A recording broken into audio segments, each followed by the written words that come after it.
Place the woman into the velvet-lined box. Cleave her into two glittering halves. The audience will wait for the moment when you'll have to admit putting her back together isn't an option if you've done it right. You do not wince at the spilling of blood anymore. It has become far too easy to do it right. You are a haunting. Drift from bar to tavern to pub. Offer this city the string section of your heart, some swelling sadness. You linger in the darkest of places. Red-lit sweat lodges, practicing your mother's slur against the neck of a stranger, how it bounces back, beckons you to stay for last call. Gravity is conspiring against you.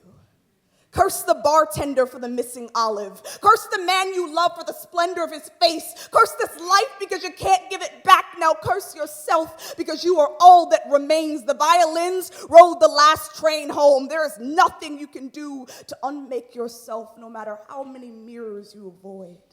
No matter the tallow of your waistline melting away, the clumps of your own hair in the wastebasket, there cannot be this many side effects to living.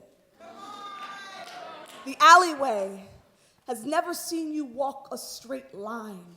You drink till you are flammable, a winking inferno flirting with every car on the long tumble to your front porch. Most nights, you're so fucked up you follow yourself home. Sometimes there's nothing worthy of being called home, so you drape yourself in the nearest available skyline. Call it lover, call it hold me, I mean, fuck me. Please know that this one, he won't be around long enough to see the end of this act.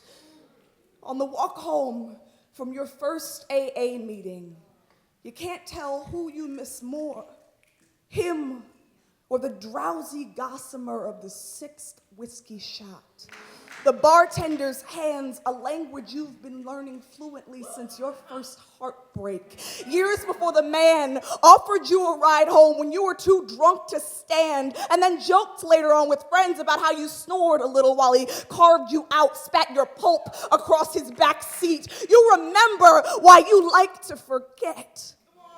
Can't force anything to disappear that isn't good and ready to go, so they called you slut and you obliged, called you lush and you kept sipping. His pet name for you was Boozy, and he used to love your spill. You had to have an actual conversation with your mother, Salud. Your father would sooner pay for rehab than college. Another round, please. It was noon. Someone passed me a beer. The saws are clattering around in the back of your closet, baring their teeth at your flesh. You are left with two halves of a beautiful girl, and one of them is still searching for the nearest open liquor store.